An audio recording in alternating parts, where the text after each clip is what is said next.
untuk Lok secara peribadi, kira sebab Lok memang memang macam takdirkan 2019 tu memang lepas Butterfingers punya konsert tu memang dah hajat untuk tak nak ambil live shows. Tak nak main shows lah sebab nak fokus studio. Fokus studio, lepas tu fokus dekat sebab masa tu saya baru tengah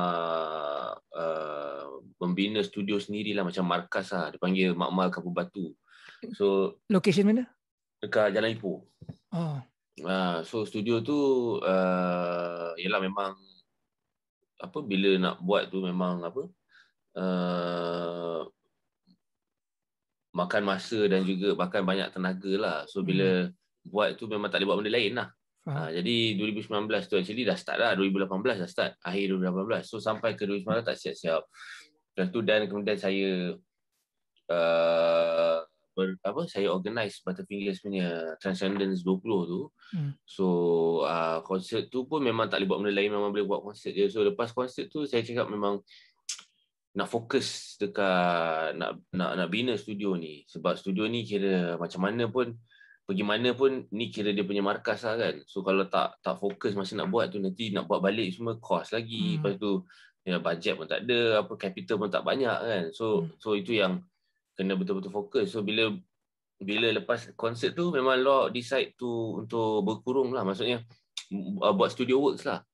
Sampailah bila awal 2020 adalah 2-3 show lagi. Lepas tu tiba-tiba COVID menyerang kan, lockdown kan. So macam okey lah, so memang teruskan juga tapi tak boleh pergi studio. So bawa balik barang kat rumah, so buat banyak kerja semua kat rumah. So sejak daripada situ sampai sekarang memang dah ada studio, macam katakan studio bergerak lah, mobile dekat atas ni kan. Sebelum ni pun memang studio saya kat bawah rumah ni. Tapi lepas tu pindah ke Jalan Ipoh. So lepas tu sekarang ada balik kat sini. So maksudnya pada saya dia punya kesan dia ialah semungkin saya tak rasa sangat pasal saya memang tak nak main live show. Dan pada saya pula dia seperti satu hikmah juga pada Lok lah, pasal berbeza dengan orang lain, minta maaf. Memang sebab nampak semua orang memang sangat terkesan dan memang affected teruk lah semua, especially musician yang punch in punch out, yang makan ikut session ataupun ikut harian.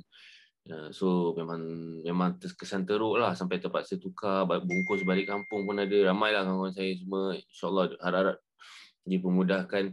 Cuma bagi saya bab tu saya tak boleh komen, tapi untuk saya punya progress memang saya cakap hikmah pasal masa tu diberhentikan. Dia tak payah hantar anak sekolah, lepas tu tak ada distraction. Sorry, bising okay, sorry. Okay. Anak pun kat belakang-belakang memanjat macam-macam benda.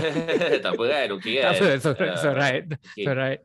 So maknanya kira dapat peluang untuk berkhalwat dan beruzlah.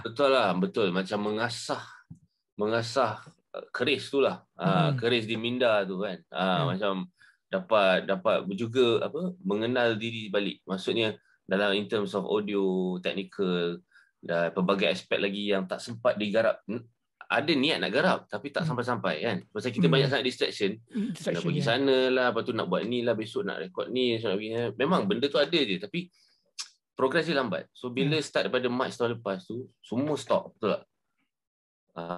Tu yang Lok depan komputer je tu memang hari-hari memang mixing and then editing and then buat album tu yang terkeluar satu EP tu. Padahal Lok punya style kira sejak daripada 2000, sejak second album tu memang sangat slow bila nak siapkan album. Tapi sebab tak tahulah, itu yang cakap hikmah dalam penyamaran tu. Dia macam dalam satu lockdown tu, kira the lockdown 1.0 tu Lok boleh keluar satu EP. So macam masa tu masa tu. So macam terkejut jugalah, macam wow, betapa banyaknya benda boleh boleh diterbitkan dan dilakukan bila kita betul-betul letak fokus kita tak buat benda lain kan. Macam tu. Sorry kalau saya terlompat-lompat sana sini. Lompat je. Okey. Dan kita akan pergi pada penghasilan daripada Khalwat dan Uzlah ni. Tapi yang saya curious ada beberapa perkara tadi tu. Saya nak tanya pendapat. Yang lebih ringan sikit ada berbunyi. Kalau Lok dah merasakan bahawa selepas kepada Transcendence tu apa nama dia tu 2019 Transcendence 20th anniversary 20 tahun. 20th anniversary. Lepas tu you decided nak berhenti, kita nak buat studio work. Okay. Kita sama-sama dalam bidang industri muzik ni tapi Lok lagi meluas lah. Frontline artist. Okay. Artis belakang tabir pun. Macam saya belakang tabir je. Jadi apabila seorang musician frontline tu, bila dia dah decided, okay, kita tak nak buat tour ke atau kita tak nak buat show ke apa,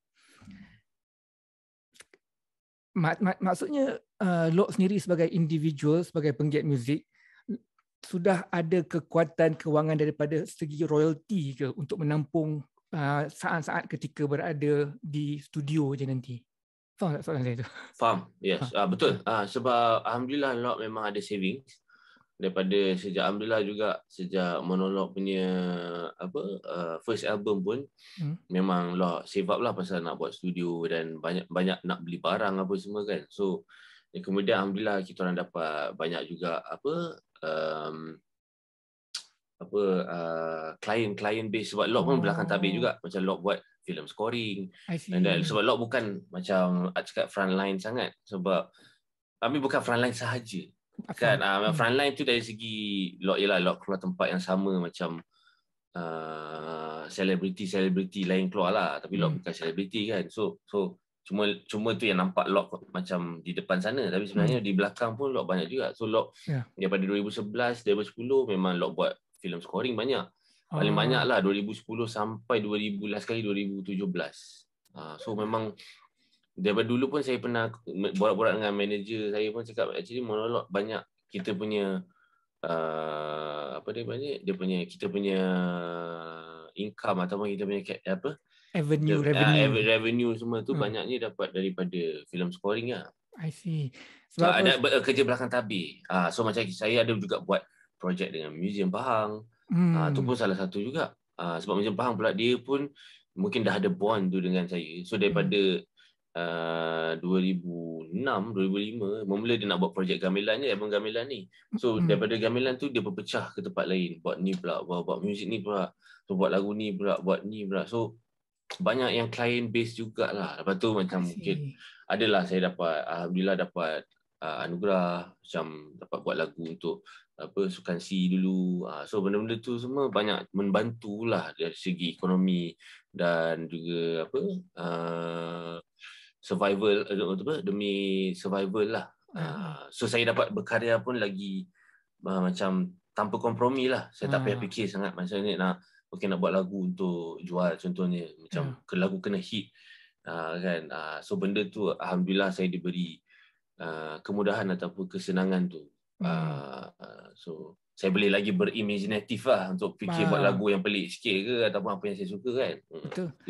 Dan terakhir sekali Transcendence tu pun alhamdulillah show tu sold out.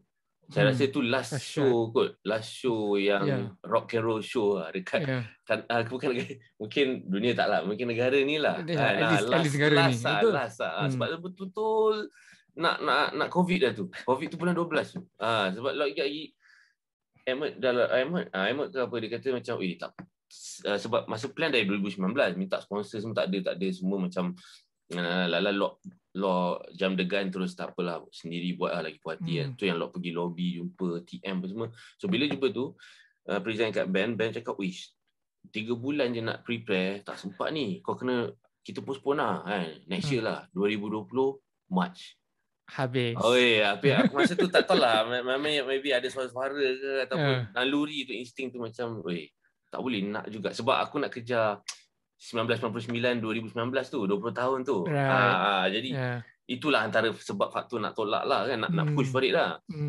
Tak apa Emma, pujuk juga. Kamu nak boleh lah. Dia kata okey lah aku ada satu cuti, okey jalan. 3 bulan pun 3 bulan lah. Memang tak tidur, memang tak main muzik, hanya organize sahaja. So memang dah dekat konsert tu pun aku dah declare dengan band pun aku takkan buat backup vocals ke apa ke, aku hanya main gitar je. Sebab nak fokus kat nak organize event yang besar tu lah. Besar jugalah. Antara yang terbesar dalam hidup aku lah. Musically, preparation for the music itself betul-betul last minute lah.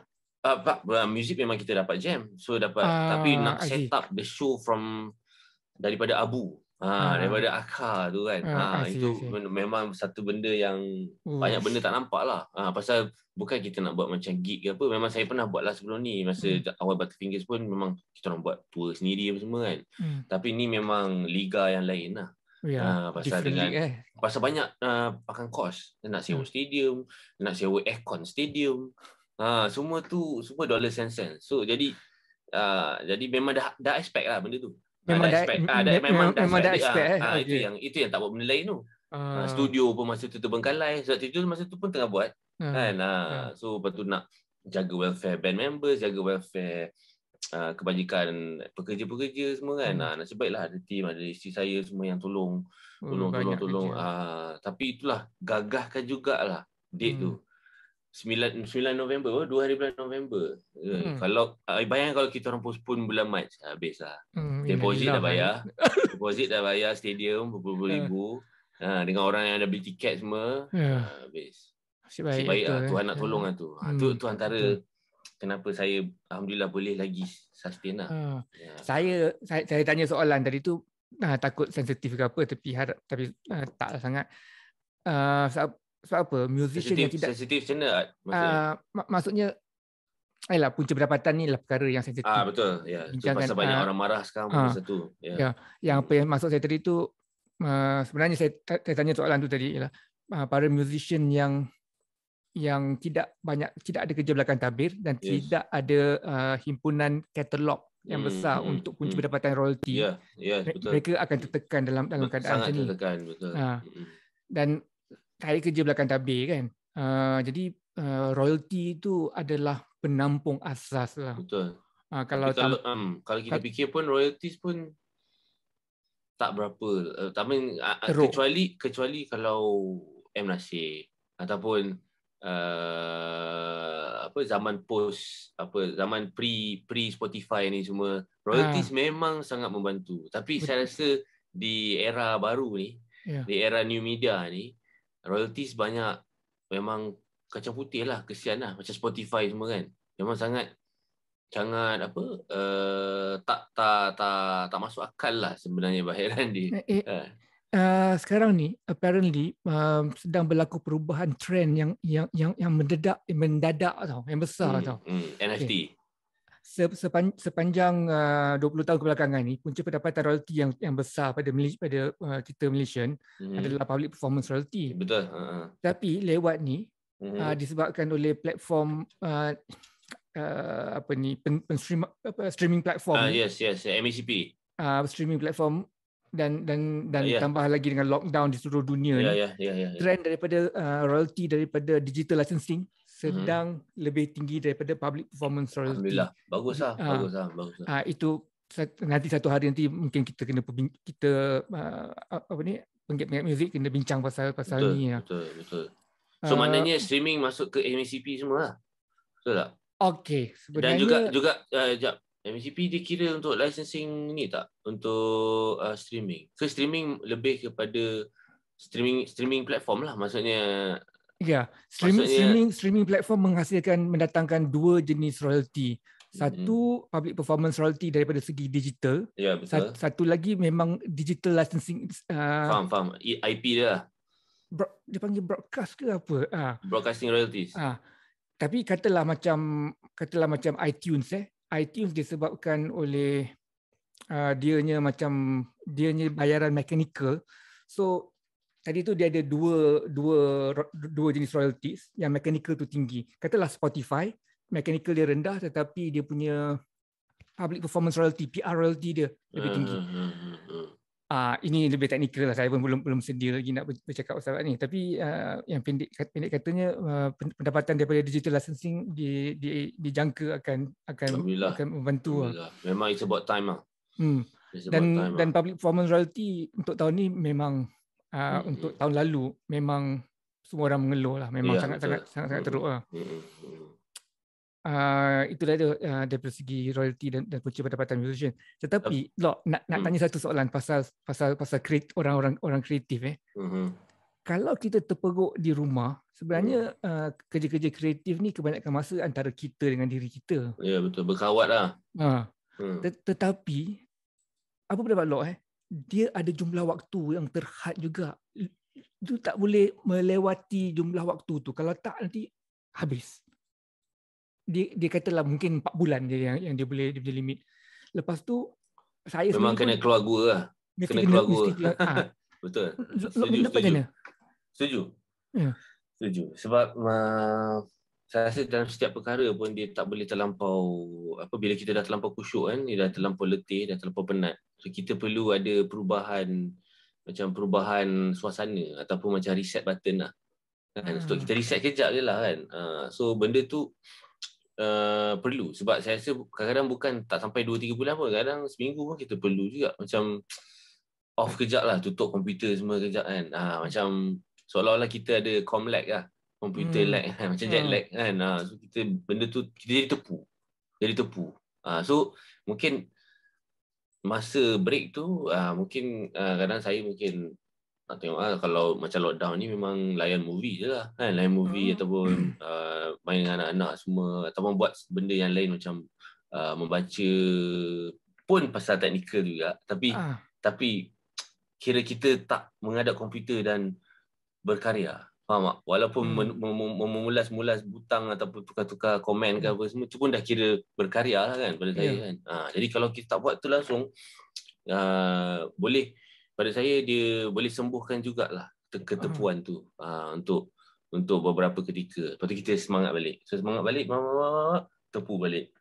So memang selalu memang macam tu lah. Itu memang daripada dulu lagi lah sebenarnya. Sekarang ni setelah PKP 3.0 yang di waktu sekarang ni, macam mana kelesuan dan ketepuan tu yang sedang dialami sekarang? Okey, saya itulah, macam saya masih lagi mengambil daripada sudut positif lah. Pasal walaupun tepu, walaupun lesu, tetapi sekurangnya pertama sekali dari segi keselamatan dan dari segi keadaan keluarga saya semua masih lagi terkawal lah, alhamdulillah. Dan dah baik dari segi macam ya, kita tengok kalau kita buka Facebook sekarang, hari-hari ada kematian, hari-hari ada kawan-kawan ataupun cikgu tadi yang pada cikgu saya pun dah pergi, so benda-benda tu at least dah tak melanda keluarga saya lah. So kalau kita macam lesu ke tepu ke, kita fikir benda tu macam okey lah, at least kita tak seteruk yang mungkin yang lagi teruk pada kita kan. So mungkin kita lagi baik keadaan kita, walaupun kita tak berapa baik, tapi mungkin lagi baik daripada orang lain, ataupun ramai orang lagi sekarang yang terhimpit, tersepit, yang tengah di dalam kesusahan apa semua kan. Jadi itu satu lah. Lagi satu dari segi progress pula, sebab walaupun saya dah break, saya datang balik. So bila every time saya datang balik, mesti saya akan jumpa benda baru. Mesti saya akan jumpa satu teknik baru. Atau mungkin bila saya rasa lah, bila saya nyanyi, rekod vokal ke ataupun rekod gitar ke, mesti saya dapat rasa ada improvement lah. Pasal kita buat benda tu macam seumpama kita di dalam penjara dan kita kena hari-hari buat push up. So memang nampak lah kan, so kita tak buat benda lain. Kita tak ada keluar mana ke apa kan. Kan kita tengok macam cerita-cerita balas dendam, cerita-cerita balas dendam kan, macam Count of Monte Cristo ke, cerita-cerita yang bila dia dah keluar je memang dia standby lah kan. So tu saya cakap macam mengasah keris tu. So bila pada saya dari sudut playing dan dari segi berkarya, juga daripada sudut teknikal lah, pasal saya since kalau siapa yang ingin tahu lah, sejak pada lockdown tu memang saya into technical, into mixing dan mastering audio, iaitu the last process dalam music yang saya tak sempat garap before this lah. Sebelum ni tak pernah. Selalu je mesti cari orang untuk mix. So bila dah ketandusan orang dan tak jumpa orang tu yang saya suka, ataupun tak jumpa orang yang boleh klik, Jadi tu yang bila start lockdown first tu cuba nak buat sendiri. Actually dah start buat sendiri 2018. Tapi yalah, bayangkan macam cepedak di luar pagar lah. Budak baru belajar. Memang base dia tak apa-apa terkuat lepas tu kan. Tapi mix sampai 6 bulan. Betul. Saya mix sampai 6 bulan sampai saya beratus-ratus mixes. Satu pun tak kena. Satu pun tak sampai. So bukan nak cakap sekarang sampai, tapi dah ada lah. Dah nampak pementasan tu. Staging dia nampak. And then saya dah rasa boleh ada dah kebanggaan tu sikit. Rasa macam okay lah, dah ada progress lah kan. Progress dan improvement yang jelas. Yelah, daripada 2018, 2019. Nasib baik 2020 tu dia lockdown. So lagi tak boleh buat apa. Lagi kena fokus itu yang bila saya boleh start buka art blog ke apa, saya start lukis sampai habis. Kira maknanya record sampai mastering. Semua buat sendiri lah. So memang lama tapi puas hati lah. And then kalau salah pun kita always dia kata kita reverse engineer lah balik, ataupun kita cari apa yang kurangnya kan. So rasanya benda tu black hole lah, constantly lah, sampai bila-bila lah kita belajar kan. Sampai bila pun harapnya dapat improve lah. Selalu compare dengan master luar kan. Jauh. Apa dengan master luar kan? Jauh kan. So tapi dari jauh tu bukan kita macam dulu kita cakap jauh, tapi kita macam kita harap ada orang lain boleh buat untuk kita lah. Boleh buat sekarang ni kita buat sendiri kena buat. Kena cari, kena fine tune macam mana dia buat ni. So banyak belajar lah, alhamdulillah. Banyak macam betapa lah dalam gua yang kita panggil lockdown ni kan. So bila every time lesu, bila fikir daripada point 2019 sampai ke sini, dari segi skills yang telah dikumpul dan diserap sepanjang lockdown ni, rasa tak adalah tepu tidak sangat. Betul, dia rasa worth it lah. Betul, worth it lah. Cuma saya tak boleh share dengan orang pasal orang semua orang lain dia punya game kan. Ada orang tengah sangat susah apa semua kan. So tu yang kita rasa simpati lah kan. Tapi itulah nak keluar pun saya ada anak-anak semua nak turun padang, nak macam tak nak cakap je lah kan, nak juga membantu kan. Itu yang saya sekarang bantu ahli-ahli muzik, kawan-kawan yang at least buat macam session live, recording live. So macam session lah juga. Cuma kita tak boleh record physical lah kan. Saya ingat nak dah start lah itu. So harap boleh lagi keluar ke, bukan hanya ahli muzik yang main dengan saya lah. Mungkin nak featuring orang lain ke apa kan.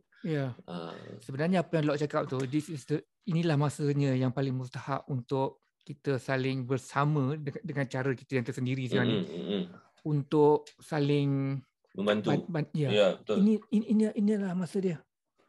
Kalau masa yang sangat memerlukan untuk buat tu. Pasal tak boleh buat apa kan. Pasal industri pun habis. I mean, kalau yang macam musician semua yang ada royalties okey lagi, tapi macam engineers yang memang dah book yang daripada 2020 tu dah ada slot dah book kan setahun, tapi semua cancel. Kesian juga lah kan. Betul. Macam terus tak terumbang-ambing lah, terus tak terurus lah kan. Pasal mata pencarian putus, ultimately lah kan. Totally. Itulah tu. Tapi tadi saya nak cakap sikit pasal cakap streaming tu, digital tu. Saya nak sentuh satu lagi, saya rasa lombong lah. Lombong emas yang mungkin boleh dikaji oleh pemuzik dan juga anak-anak seniman, siapalah, tak kisah yang itu seni, teknikal ke ataupun artis ke, ialah untuk ke arah NFT ni. NFT ialah apa? Non-fungible token. Dia macam satu. Ni bahayakan banyak budak-budak baru kan. Budak-budak yang terror terminologi kan, tak apalah. Ini untuk kucing tua yang baru belajar term tu lah kan. So, saya juga. Saya juga. Dia macam apa saja yang dalam bentuk apa saja kan. Apa saja dalam bentuk apa saja yang diletakkan di dalam satu tempat ataupun dipanggil blockchain lah. Dia macam dia punya server lah kan. Sorry lah, maaf lah budak-budak baru kalau term saya salah. Ni nak terangkan kat Art je lah kan. So and then dia macam dia ada dia punya alam semester dia sendiri. Dia ada collectors dia, dan dia macam kita, contoh kita letak kita punya karya dekat Instagram, ataupun kalau kita letak kat Facebook kan, so kita tak tahu berapa lama benda tu akan ada kan. Macam kalau kita kat blockchain ni memang selagi lama lah, dengan sampai 2200 pun, maknanya sampai cucu cicit kita, karya kita yang mungkin kita buat masa lockdown ni mungkin ada lagi. Dan benda tu pula ada peminat, ada collectors dia. Maknanya ada orang yang minat menyimpan benda tu. Memiliki perkara itu walaupun dalam dunia maya. Ya, betul. Macam contohnya sekarang saya tengok banyak ada band Kings of Leon ke apa. Lepas tu ada, tadi saya nampak siapa lagi, ada yang keluar album dia dalam bentuk NFT. So maknanya dia keluar NFT tu, dia jual katakan 10 copies saja, hanya dalam bentuk NFT. Dan baru dia jual di fizikal ataupun di digital, di DSP tu. So maknanya pemilik tu ataupun collectors tu, dia akan memiliki NFT tu lah. Dan NFT ni tidak boleh direplicate. Tidak boleh. Semudah-mudahnya macam mana cut tidak and boleh. paste. Dia tak boleh jadi dia macam boleh direplicate, tapi IP dia punya DNA dia akan link balik kepada owner. So maknanya kalau orang tiru, so diorang akan tahu, okay, kalau katakan lagu saya ke apa kan, dan ada orang ambil sebiji, dan kita boleh claim lah yang NFT tu sebenarnya datang dia punya address balik kepada kita. So bila buat macam tu, NFT value dia akan drop lah. I see. So orang akan tahu lah. So dia memang menjaga hak asasi orang seni juga. Especially sebab sekarang ni tu pasal saya cakap apa saja, sebab dia bukan hanya muzik. Dia boleh buat, dia bukan hanya digital content. Kadang-kadang sekarang saya dengar ada orang jual tiket. So maknanya tiket dia jual, katakan nak tengok Art Samad punya show, katakan okay, Art Samad jual NFT 10 tiket saja. So dia orang belilah tiket tu. So maknanya dia lebih personalized tau. I see. So cuma dia masih barulah, dan saya rasa baru meledak di Malaysia pun awal tahun ni. Ya. Beberapa bulan sudah apabila kes Robin Hood tu yang involve manipulation of saham. Apa nama game-nya company? Dia gamer memang heaven lah untuk gamer lah kan. Betul. Tapi untuk NFT ni banyak diperkatakan pada masa tu. Ya, untuk seniman lah especially. Sebab saya rasa ni salah satu cabang baru yang, sebab saya pun baru je nak belajar. Baru je nak kenal dia punya terminologi, belajar sejarah dia, belajar pasal blockchain lah, minting lah, apa semua kan. Sebab alhamdulillah saya pun ada kolaborasi dengan Know2Scale, salah satu design house ataupun design collaboration lah kan. So diorang buat NFT dengan Monolog. So kita dah jual lah kita punya first NFT hari tu, bulan lepas. Alhamdulillah okey. Ada orang beli. Dia ada orang bid, dia macam dia bidding style lah kan. Orang bid. So bila dia dah menang, so dia akan bayar dalam currency dia, iaitu ETH lah, Ethereum. Cryptocurrency. Ya, cryptocurrency. So ni semua teknikal sikit lah. Saya pun tak nak ulas sebab saya pun tak faham 100% lagi. Tak dapat garap bagi kan. Nanti kan salah tema kan. Tapi alhamdulillah nampak macam saham jugalah kan. Tapi diberi situasi anak seni semua, ialah satu benda yang macam cahaya juga. Okey apa? Betul. Kan? Sebab dia bukannya tak semestinya audio. Dia boleh jadi lukisan, dia boleh jadi rancangan, dia macam apa saja untuk apa saja.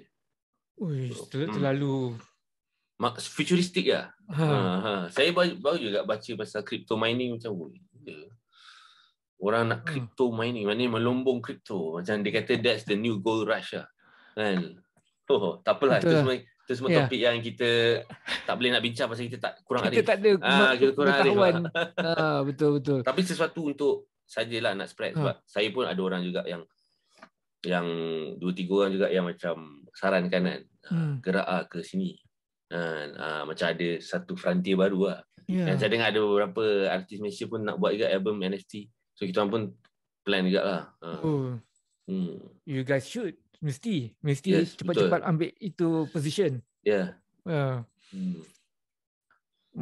Baik, nanti kita akan harap dapat menjana jugalah secara ekonomi. Betul lah. Kita ni kalau kita boleh mengikuti perkembangan semasa, sangat menguntungkan untuk kita. Masalahnya kita sentiasa takut nak mempelajari sesuatu yang baru kan. Ya, betul. Kita antara kita terlampau selesa dengan kedudukan yang lama ataupun kita gerun dengan mencuba benda yang baru. Macam apa crypto mining ni tahun sudah orang dah bercakap dengan saya, tapi saya botak ni tak boleh nak comprehend dia punya. Mungkin kita tak ada masa lah kan. Tapi sekarang dah lockdown, kita boleh ada masa lah. Itu lah dia kan. Itu yang mengambil peluang tu kan. Lepas tu saya banyak tanya budak-budak muda lah. Dia orang kan into ni, kira dia orang punya bahasa kan. So banyak jugalah. Banyak bertanya lah. Tadi bila kita cakap apa yang berlaku setahun ni, technical aspect lah satu benda yang mendalami sangat lah. Mendalami betul. Yang betul secara jujurnya memang Lok tak dapat lah. Daripada sejak Lok balik Berkeley tu, 2010 sampai 2020 lah. Tidak dapat menyelami technical macam aspect. secara macam mendalam, secara khusyuk tak berbelah bagi lah. Maksudnya memang betul-betul tu je jalan dia.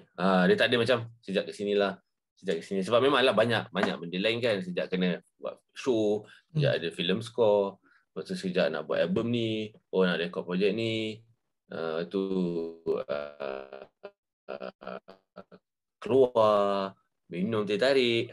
So bila benda ni semua dah tak ada dalam gambaran semasa, gambaran harian. So dia macam benda tu je. Mixing, mastering, record, so macam dia macam saya dapat macam apa, exponential leap lah. Benda yang patut boleh buat dalam besar, macam dalam 2 tahun ni banyak betul lah. Banyak betul. Alhamdulillah. Nasib baik lah. Itu pun banyak lagi yang slacking, macam tiba-tiba burnout lah. Seminggu lah tu start buka komputer pun. Movie malas kan. Itu banyak lah. Tapi at least dia datang balik. Dia datang balik.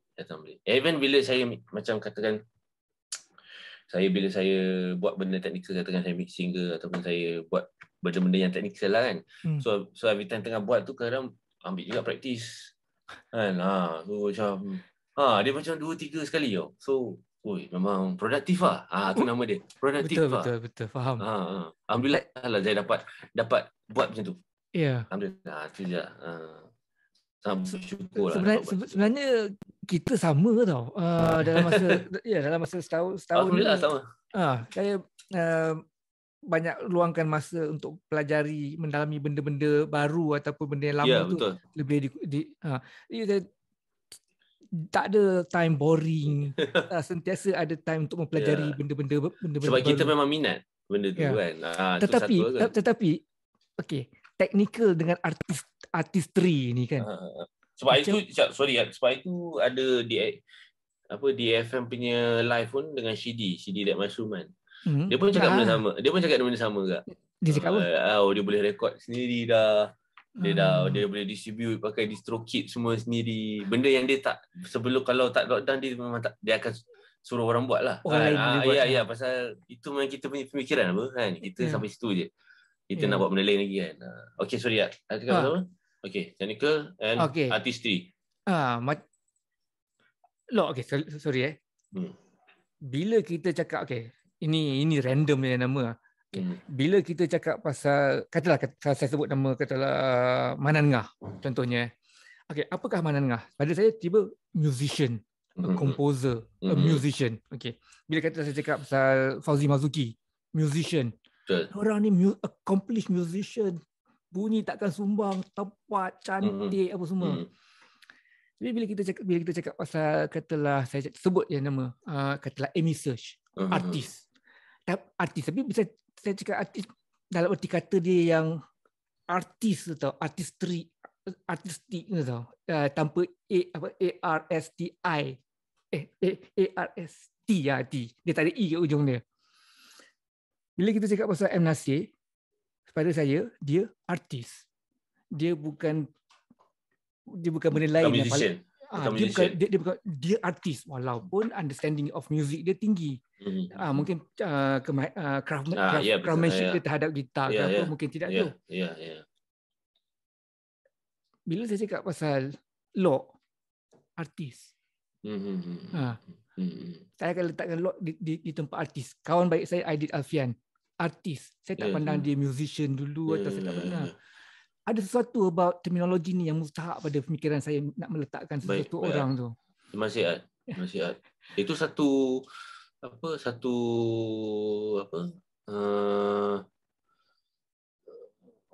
honorable punya tahta tu cakap macam tu. Okeylah, masih alhamdulillah. Dan di masa sama saya sedikit pun tidak memperkecilkan the musicians ke apa, itu pun tinggi. Kalau dengar saya harap benda ni bukan saya anggap dia sebagai satu komplimen sebab saya sejajar dengan apa yang Art fikir lah. Pasal nak cakap saya musician, beribu-ribu lagi yang lebih hebat daripada saya kalau main gitar ke ataupun bila bermain muzik lah kan. Sebab saya bukan yang hari-hari praktis 13 jam satu hari nak dapat perfect ke apa kan. Saya bukan yang ahli muzik macam tu lah. Tapi saya bergelumang dengan muzik. Tapi muzik yang saya bergelumang ni dia lebih 360 darjah. Dia menyeluruh daripada lirik, composition, styles, fashion, gaya, sound, bunyi. Dia macam satu spektrum. Dia kira segala-galanya di bawah payung muzik lah. Yang saya fikirkan. Dan saya cuba praktis mana yang saya suka lah. Tidaklah macam apa Syekh katakan skill tu. Sebab ada gitaris apa semua, ramai yang macam tu kan. Dia macam, betul. Memang dia perfect lah kan. So bila pernah sebelum ni macam ada orang cakap macam Lok gitaris yang hebat apa semua kan. So saya berterima kasih lah. Cuma saya tak adalah sehebat gitaris hebat yang lain yang lagi hebat. Betul. Yang dan itu pun memang hebat sebenarnya. Memang hebat. Itu memang hebat. Tapi hebat. Itu bukan tempat kita. Passion saya tak kat situ. Tadi bila Lok cakap rangkulkan semua tadi dalam muzik, saya macam berani nak cakap salah Lok letak muzik tu sendiri di bawah satu art tu. Oh okey, terbalik lah. Boleh kan? Saya percaya kalau orang yang lebih kecenderungan artistik ni, apabila mereka katalah tiba dia pegang berus lukisan dia mungkin bukan paling cantik di mata orang, stroke dia bukan paling lurus, bulatan dia bukan paling circle, tetapi ada sesuatu yang bukan paling technically perfect lah. Bukan. Tetapi pasal budak ni buat benda sesuatu yang menarik. Ada benda-benda macam tu kan. Faham. Jadi apabila Lok menangani perkara-perkara teknikal, okey sorry kalau otak saya kesana sini sikit. Untuk mahir dalam satu perkara tu, jumlah waktu yang perlu kita habiskan terhadapnya banyak ribu jam. Ada orang cakap 10,000 jam. Ada orang cakap 5 tahun kau kena amalkan benda ni baru kau jadi master. Betul. Dan curiosity saya kepada orang yang ada kecenderungan yang lebih artistik lagi, macam mana cara Lok menangani benda-benda teknikal dan sejauh mana Lok kena sedar this technical aspect you tak boleh lebih-lebih ni. Sampai sini cukup. Kalau tak nanti kau rosak, kau akan cenderung pada technical lebih kepada the artistry itself. Faham. Macam mana Lok balancekan tu? Balancekan benda ni dalam sebab sebab untuk sekarang ni memang pada Lok tak ada lagi tak timbul lagi isu tu. Sebab? Pasal daripada mula bukan cakap pada mula start lah, tapi daripada even masa Lok masih lagi zero knowledge pasal technical pun, Lok dah memang minat kepada studio wizardry ni semualah, kepada barang-barang effects apa semua. Mungkin bukan kepada recording per se lah, teknik rakaman lah, tapi kecenderungan tu dah start lah dari segi teknikal. Suka kumpul efek-efek yang pelik, suka bunyi-bunyi yang pelik. So dalam recording pun akan mencari bunyi-bunyi yang pelik dan cuba dapatkan di dalam karya Lok sendirilah kan. So benda tu dia push jugalah untuk ke arah satu lagi daripada kalau cakap artistry tu, so mungkin ada satu side tu yang akan push ke arah lebih teknikal lah. Cuma tak pernah se-ekstrim sekarang lah, yang sekarang dah masuk sampai ke production kan. Maksudnya production pun Lord dah start lah daripada 10 tahun lepas pun, bila monolog semua Lord dah, masa first monolog punya single baru nak start ke apa semua pun memang record sendiri apa semua. So dah itu pun dah ada apa kecenderungan dah dekat situ. So dah semakin mendekati produksi ni. So cuma sekarang ni sampai nak last pun nak kena buat sendiri tu, mungkin sebab sekarang masih tak rasa, pasal sekarang masih lagi minat, masih lagi macam kegairahan tu masih ada. Macam nak cuba tarik ni. Walaupun lama, walaupun sampai 10 jam, tak lah 10 jam, okay, 10 jam berhenti lah kan. 10 jam terus tu memang penat tu kan. Dia kan 3-4 jam, besok buat benda sama lagi, besok buat benda sama lagi.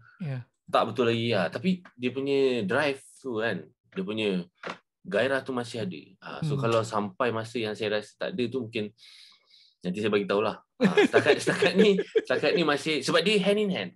Dia macam hands on kan. So bila kat situ benda ni pun jadi bagus.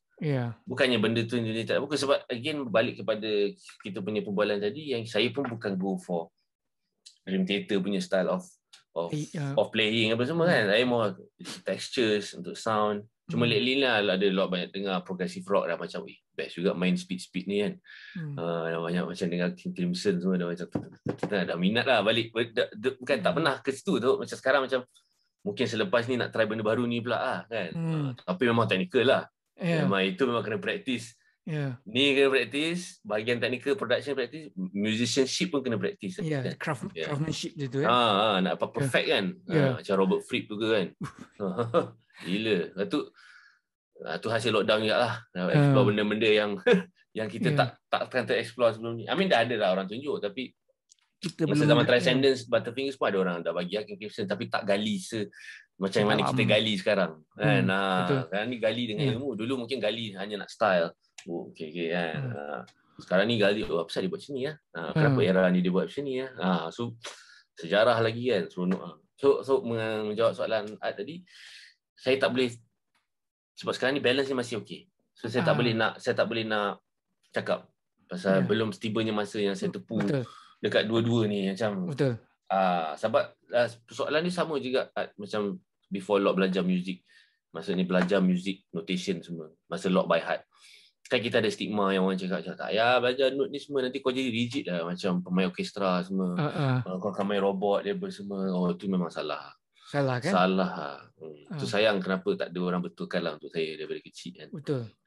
So macam American apa semua, Russian semua kecil lagi dah boleh siul symphony semua, boleh reverse, boleh nurse.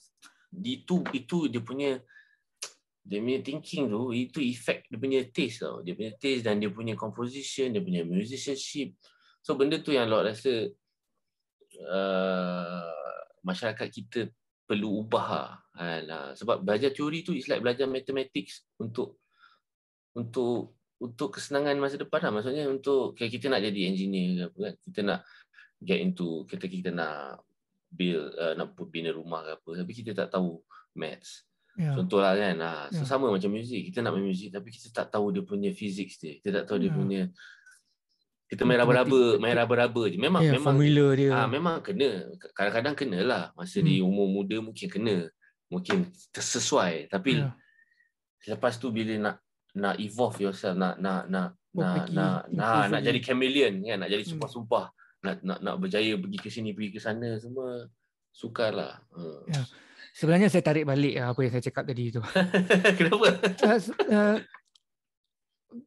Keperluan untuk memahirkan diri dalam kita punya craft tu. Kalau kita main gitar, keperluan untuk mahir dengan gitar tu, so mahir-mahirnya ialah asas kepada creativity dan artistry juga. Betul. Tak pernah salah lah. Kalau you tak ada benda tu, you tak akan jadi hebat. Ya, betul. Itu tadi cakap, kalau kita nak apa tadi, macam mana Lord cakap tadi, kalau kita nak buat rumah, tak tahu matematik dia, tak tahu sains dia, macam mana? Macam nak lepas tu kita guna alasan banyak alasan lah kan, macam alasan. At the end of the day, di ujungnya alasan je. Pasal pasal kita dah dilahir dengan stigma macam tu kan. Tak rock lah, aku nak belajar not toge ni, tak rock lah kan. Tapi kalau kita rocker semua, 80% rocker yang kita minat, semua belajar. Super terror. Semua tahu. Semua tahu kan. Yang shredder apa semua tahu. Tapi dia orang pandai sebab dia tak cakap. Dia tak cakap. Dia tak ada pergi masuk interview. Oh, I learn music dekat mana-mana. Tak ada. Dia anggap music tu pada dia macam asas dia. Semua orang kena tahu. So dia tak cakap apa benda tu.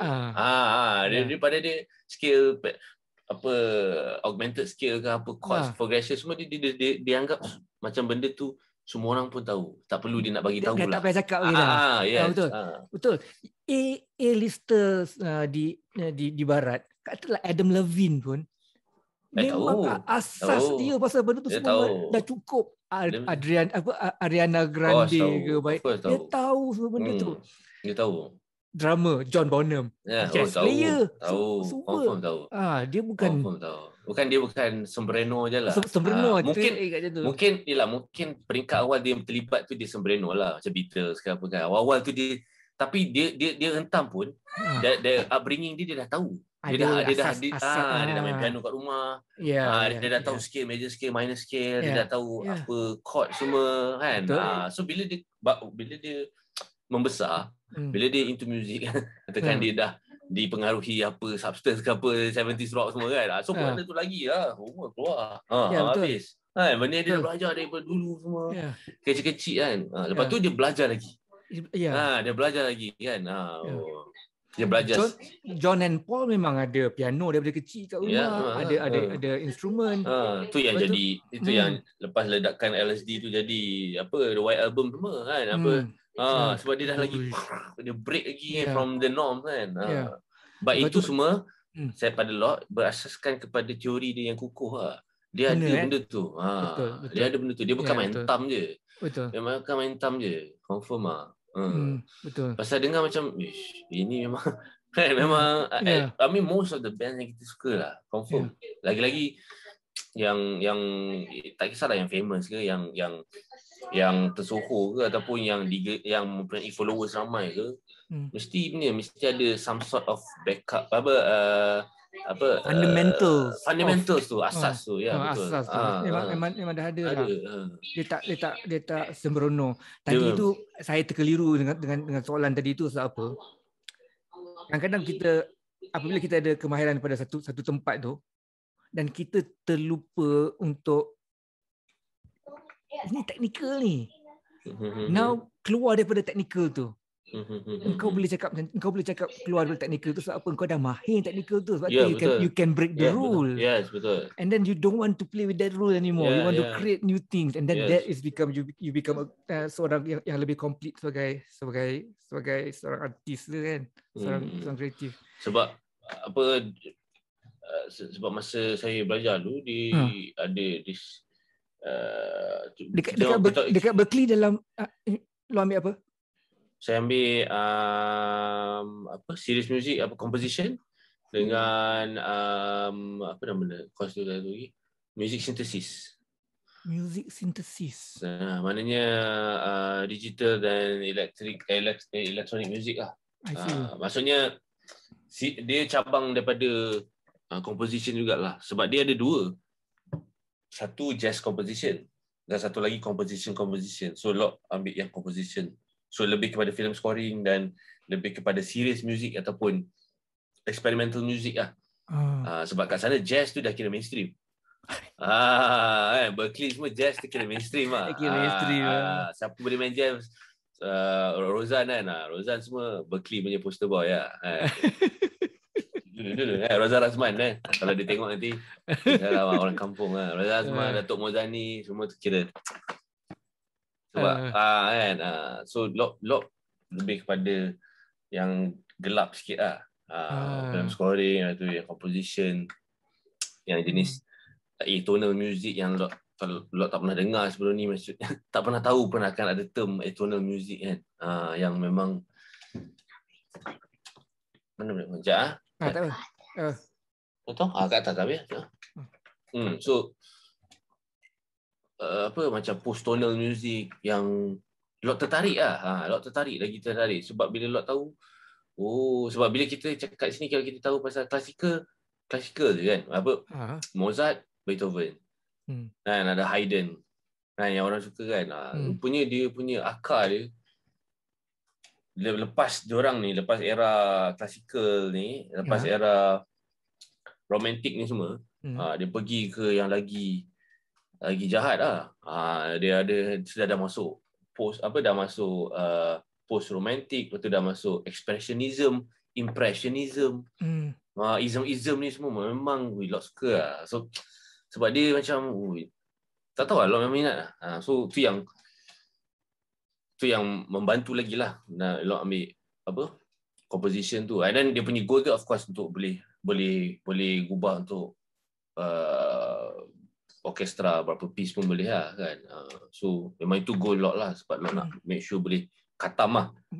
Boleh sampai daripada main gitar seorang-seorang sampai boleh tulis untuk 50 piece orkestra contoh lah kan. Itu salah satu dari cerita yang terdekat ni masa tu lah.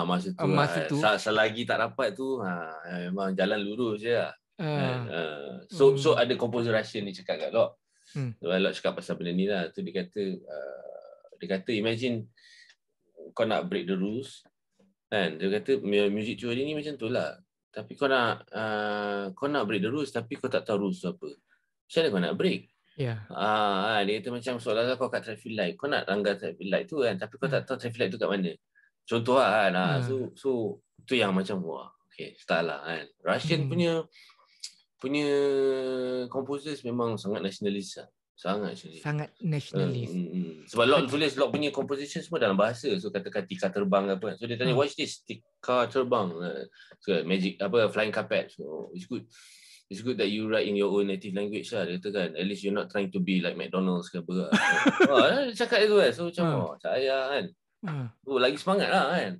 Korean pun nationalist. Nationalist lah. Diorang memang. So bila kita pergi tu, bukan kita nak jadi diorang lah. Kita pergi tu, kita macam, sebab Lok memang nak pergi tu, masa tu nak serap semua trade secrets tu. Supaya kita boleh bawa balik dan Lok boleh tunjuk kat siapa yang nak lah kan. Ataupun turunkan ke apa, ataupun apply kat sini kan. So bila pergi tu terserap sekali dengan attitude diorang semua lah, yang sangat cultural. I mean walaupun negara tak ada culture, tapi diorang very nationalist lah. American tak payah lah. American memang sampai bila pun American je lah kan. Dia macam mana pun dia boleh, maybe dia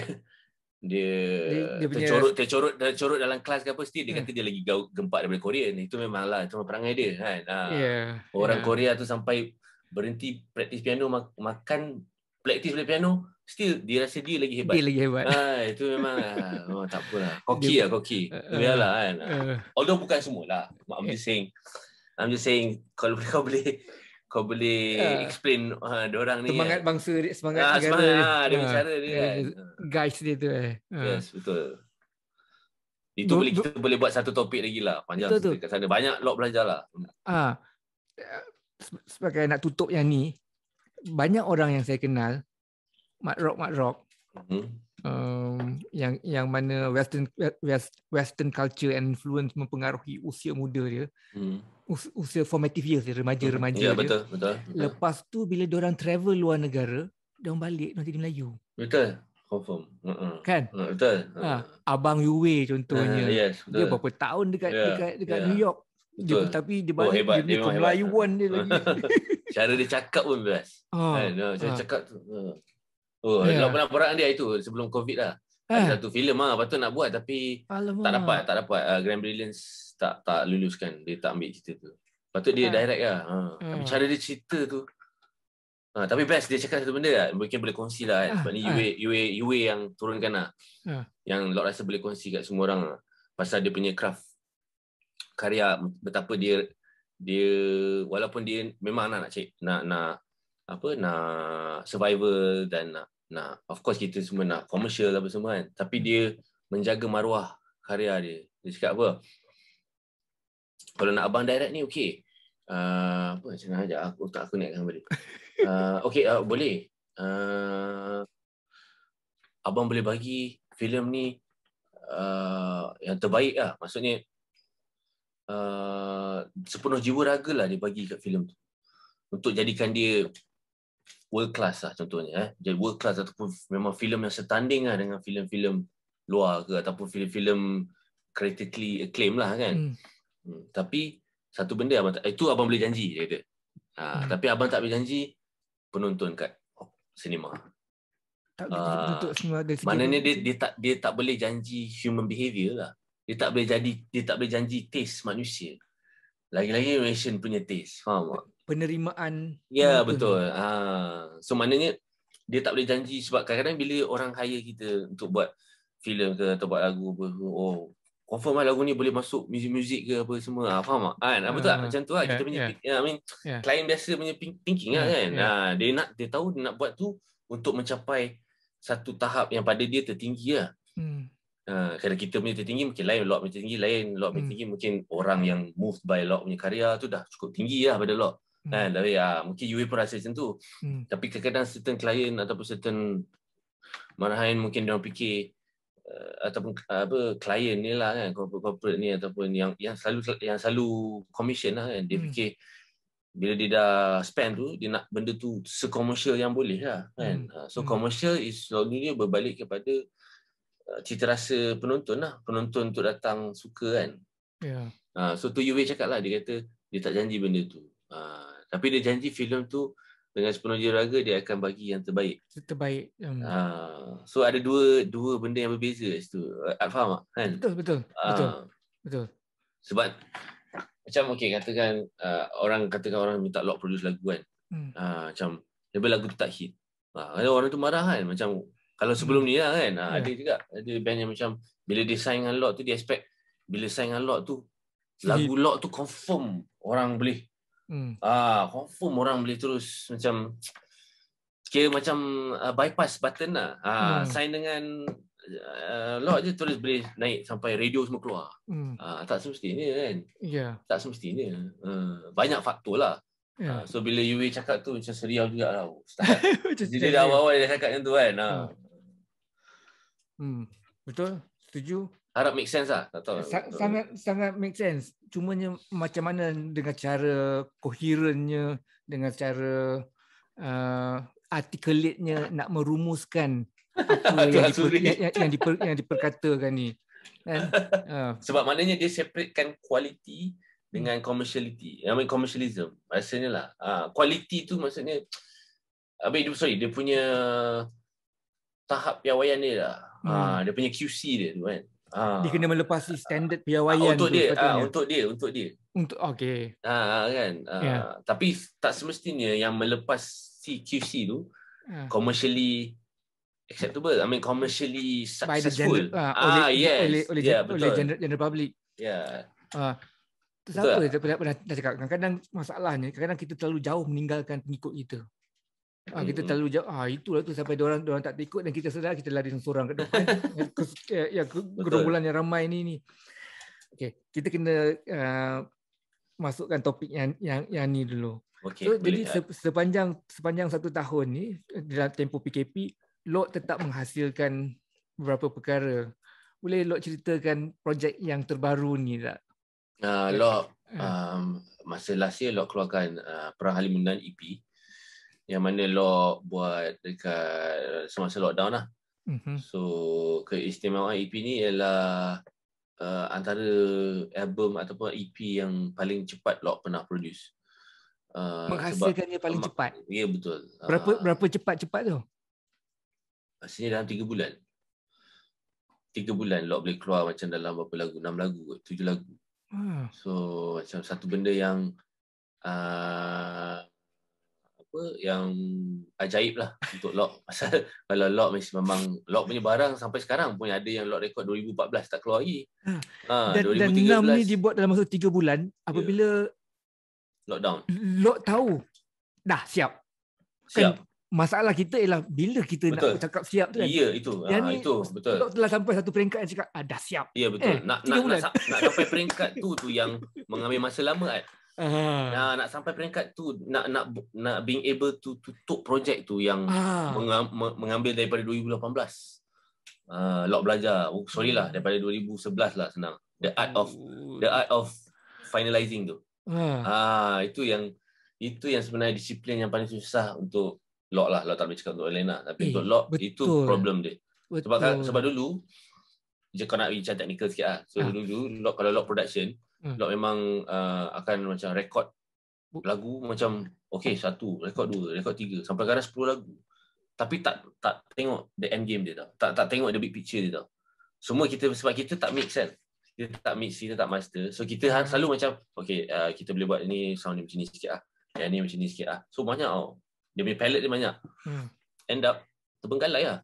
Itu experience lock lah. So macam susah lah nak tutup dia pasal kita dah buka banyak sangat. So whereas sekarang ni bila lock dah tahu, kita dah tahu kan. So sekarang ni itu yang lock buka je, lock kena make sure dah almost final. Dan baru lock buka a new one. Dan dah almost final baru lock buka a new one lagi. Ini antidote dia. Ya, inilah baru ada momentum. Selalu sebelum ni hilang momentum.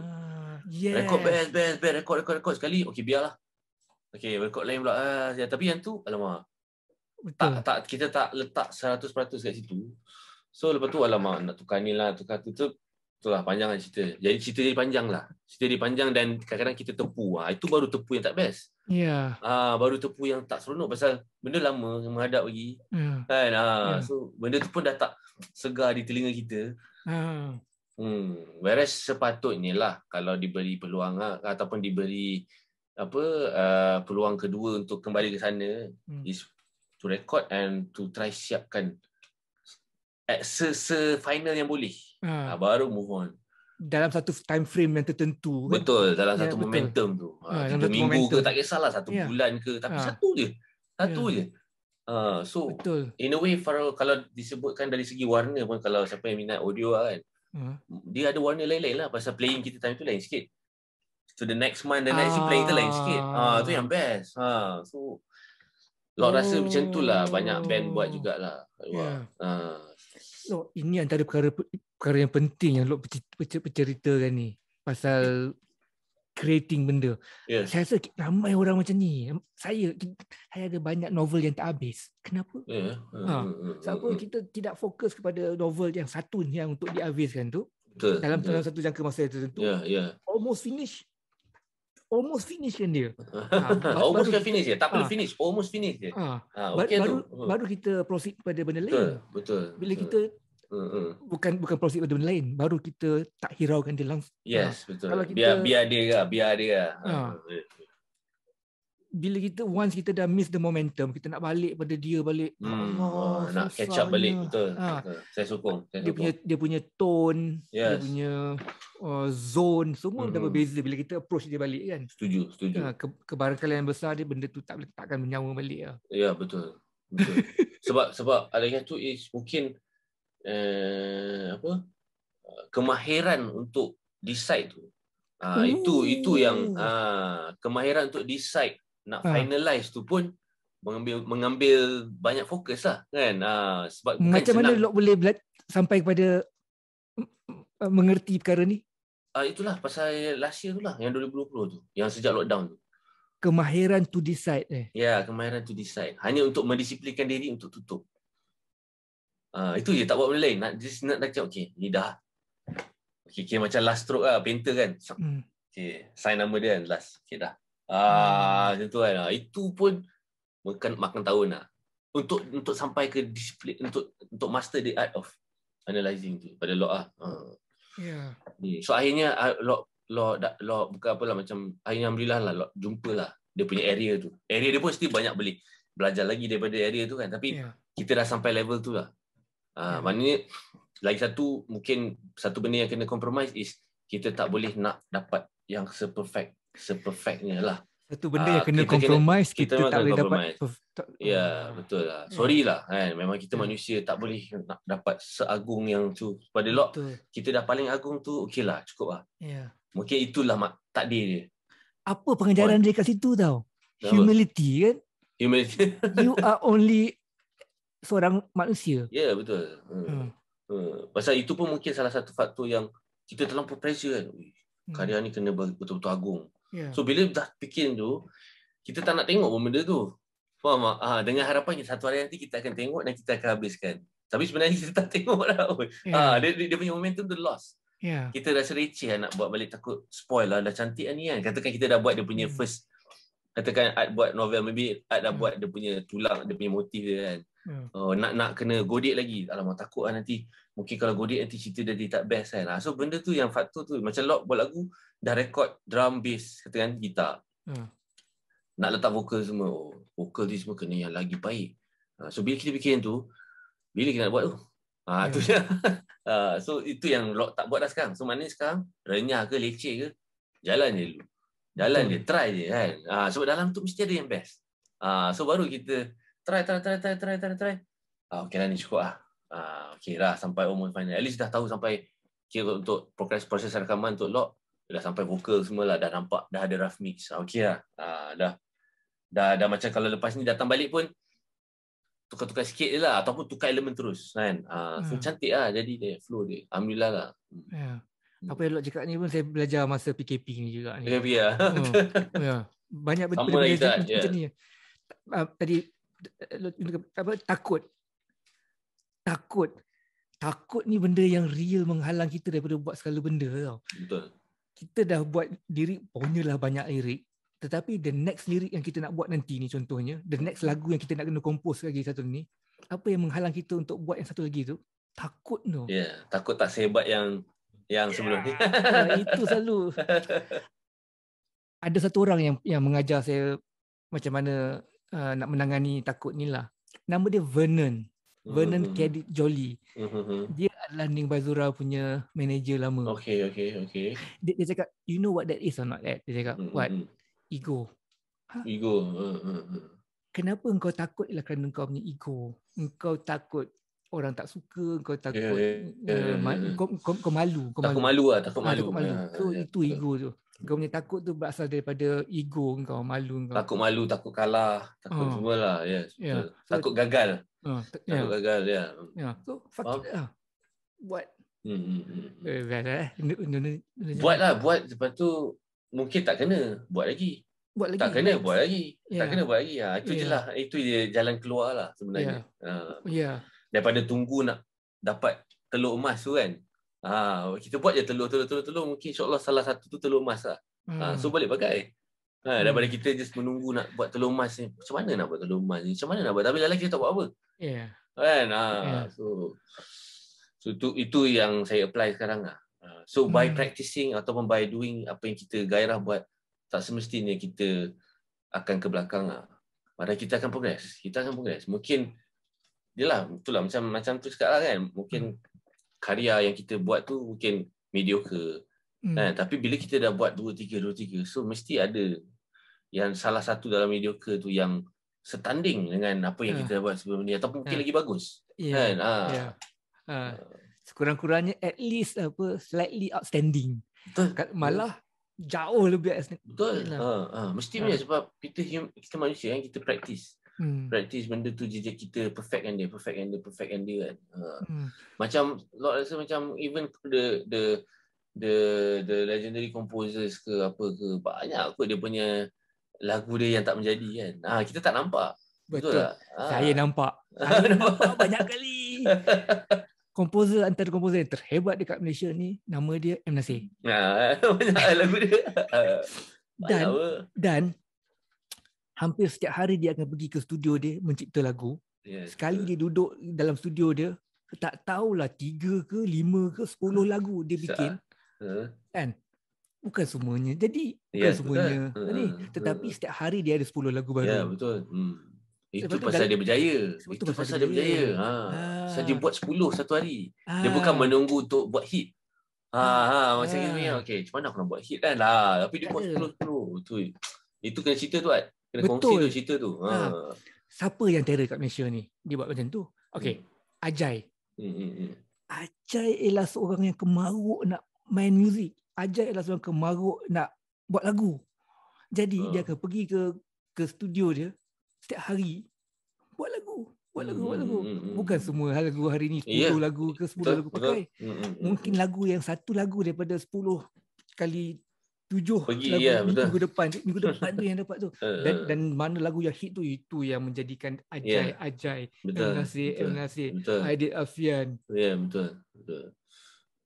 Bagus tu sebenarnya. Method tu bagus kan. Ya.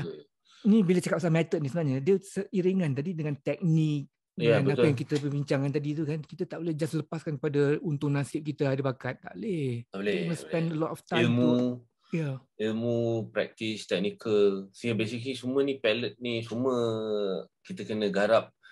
Walaupun orang kata macam kita hanya mampu buat beberapa perkara dalam satu hari kan. Tapi kita cubalah. Kita cuba. Cuba master the craft lah. Pada lot itu the craft lah. The craft pada lot bukan hanya mendapatkan perfect playing, tapi semua dah makin hari makin tambah dah kan. So macam sekarang sampai ke even mastering pun nak cuba dapatkan yang seperfect yang boleh lah kan. Tapi dan again sebab berbekalkan kepada idea of tak perfect tak apa tu, yang terbaik dah cukup sempurna tu. So bolehlah gerak. Bayang kalau tak, susah agak. Maknanya nak put yourself, nak ajar diri tu threshold, nak lepaskan tu ambang. Mengambil masa lah kan. Ya betul. Tak perfect tak apa tu, dia bukan nak cakap dari segi betul. Tu kena disclaimer dia berasaskan daripada bukan kata-kata seorang yang malas. Yes, betul. Dia tak perfect tak apa sebab apa dia malas. Itu tak boleh. Itu lain. Tetapi dia tak perfect tak orang apa. Orang boleh salah faham betul. Dia tak perfect tak apa setelah dia setiap hari mengharungi benda tu dengan penuh ketekunan. Betul. Dan 6 lagu daripada EP tadi tu disiapkan dalam masa 3 bulan. Yes, betul. 6 lagu 3 bulan. Lepas tu dan kemudian Lot sambung revive balik album album lagu perang ni. Ni vinyl ni. So ni lagu album Gamelan ni. So inilah cerita yang kalau nak cerita pasal momentum, inilah dia pasal dah rekod daripada album ni. Kira proses dia ialah 10 tahun lah sebenarnya. 10 tahun sebab writing proses dia 2006 sebelum Lot pergi Berkeley lagi. Ni collaboration dengan Museum Pahang sebab Gamelan tu dekat situ. So jadi lepas tu ialah on and off. Lepas tu record balik first session 2007 2008 and then terbengkalai. Second session record 2013 2014 terbengkalai lagi sampailah 2017 baru siap final ni.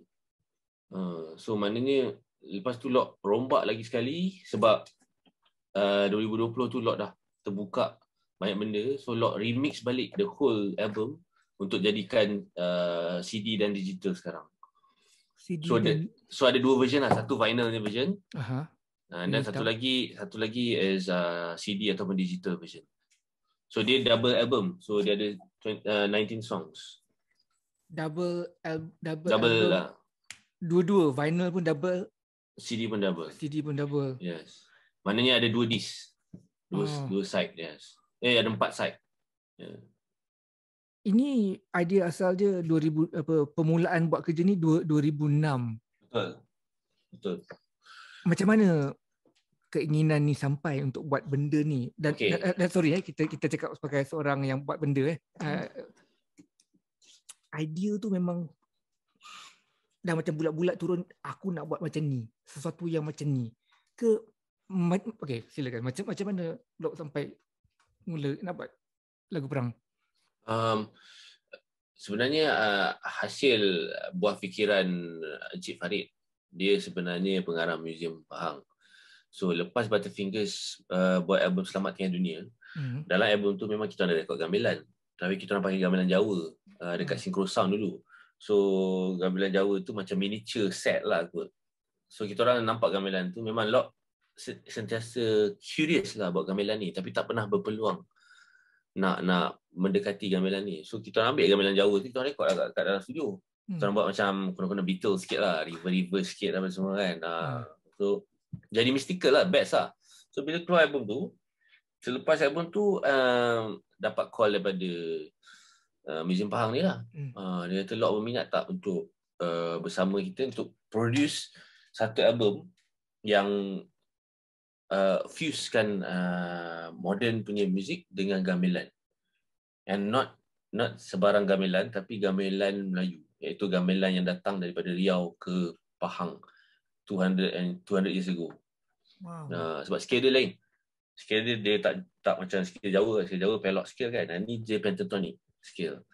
So dia orang pentatonic major. Do re mi sol la sol mi re do gitu. So bila dia cakap macam tu memang seperti orang mengantuk di sarungan bantal lah. Memang Lok nak bekerja dengan gamelan kan. And masa tu pun Lok belum lagi macam ilmu tak ada lagi lah. Dia ada tentang Nusantara punya flavors secara dalam. Semua main bercakaran di permukaan je lah kan. Piramli sikit, joget sikit, inang sikit. Tapi kita tak, sebab Lok music pun masa tu tak tahu apa lagi. Lok macam notation apa semua pun Lok still by heart lagi masa tu. Tapi minat lah, ada tahu lah skill-skill sikit kan. Tapi semua Berkeley punya betul. Okay, macam kalau tak keterlaluan saya cakap zaman jahiliah lah. Jahiliah muzik kan. Menarik lah juga, menarik lah. Tapi Lok perasan lah kenapa selalu kena tembok kan. Balik-balik hit brick wall. Pasal tak ada, benda tak ada. Pintu tu tak terbuka. Okay, tu dah cerita yang tadi lah. Okay, so bila dia approach tu, so Lok buat first demo lagu Urusan Seribu ke Baginda, dan Cinta. Dan ada beberapa lagu lagi lah. So Lok sample je gamelan boleh pakai gamelan Bali ke apa. Lepas tu dia bagi CD gamelan yang recording lah. So from there lah Lok buat lagu atas dia. Tu yang Jumpa Cinta, ada Jumpa Ningrat, ada beberapa lagu lah dalam ni. So that's the start lah. Dia bagi CD, siapa yang bikin, siapa yang produce tu? Tak ada, dia macam record. Mungkin dia record pakai, dia adalah tak tahu siapa dia hire masa tu. Record dekat sana main dia. Dia main gamelan. Sebab gamelan ni dia ada lagu-lagu dia. Dia ada repertoire dia. Lagu-lagu joget gamelan semua memang dia ada lagu dia lah. Memang dia orang persembahkan selalu kat sana ke apa kan. Berapa tua dah lagu-lagu macam ni? Berapa tua? Sebab dia orang start develop bila dekat Terengganu. So maknanya selepas dia kahwin tu, dia bagi hadiah gamelan tu. And then gamelan tu berpindah ke Terengganu. So dekat Terengganu yang dia develop. Yang dia orang buat lagu semua tu. And lagu banyak tapi tu lah semua oral kan. So yang berjaya diturunkan, berjaya sempat diselamatkan, maksudnya diarchivekan ada dekat 30 lebih lah. Padahal dia orang dah kata itu ada dekat 70 lah lagu. Lagu gamelan ni sebab dia ada joget sekali. So dia panggil lagu joget gamelan lah. Macam ada penari sekali kan. So memang seriau lah bunyi bila Lok first time dengar. So aku ingat the first time aku dengar lagu gamelan live masa tu is lagu perang ni lah. Lagu perang ni is one of the title of the repertoire. Lagu perang. Nama lagu tu lagu perang. Lagu-lagu yang dalam ni memang lagu-lagu yang dah ada bukan. Ada yang dah ada yang newly composed. Okay. Yes. Lagu perang specifically adalah is repertoire, lagu repertoire. Tu dia double album. Satu album tu hanya instrumental, gamelan songs. And then satu lagi is all the new songs composition with the singing lah, dengan nyanyian lah. Dah keluar dah ni? Dah baru keluar. So kita orang keluar single dia daripada bulan 3. Sebab dalam album ni pun ada featuring, kita ada Aizat Amdan, ada Najwa, dan ada Kimal Magasatwa. Yang kita nak keluar ni Legenda lah. Lagu Sila Majid tu kita orang buat balik. Yes. Tapi belum keluar kat Spotify lagi. Kenapa lagu ni? Nanti aku bagi kau dengar. Kau tak dengar lagi kan? Belum. Belum ada lagi kan? Belum ada lagi. Kenapa korang pilih lagu tu? Sebab ni Cik Farid punya lah. Sebab basically kita bekerja rapat dengan Cik Farid ni lah. Cik Farid ni pun lyricist. So dia yang buat lirik for Cinta, Urusan Seribu Baginda. Banyak lah yang ada album dia buat lirik lah. So aku tanya dia juga kenapa dia decide to aku remake lagu ni kan. Dia kata first of course dia fan Sheila lah. Dia suka Sheila kan. And then dia kata lagu tu maksud dia broad. Meaning dia tu broad, tapi sebab the original song kan tribute to Allahyarham Tan Sri P. Ramlee kan.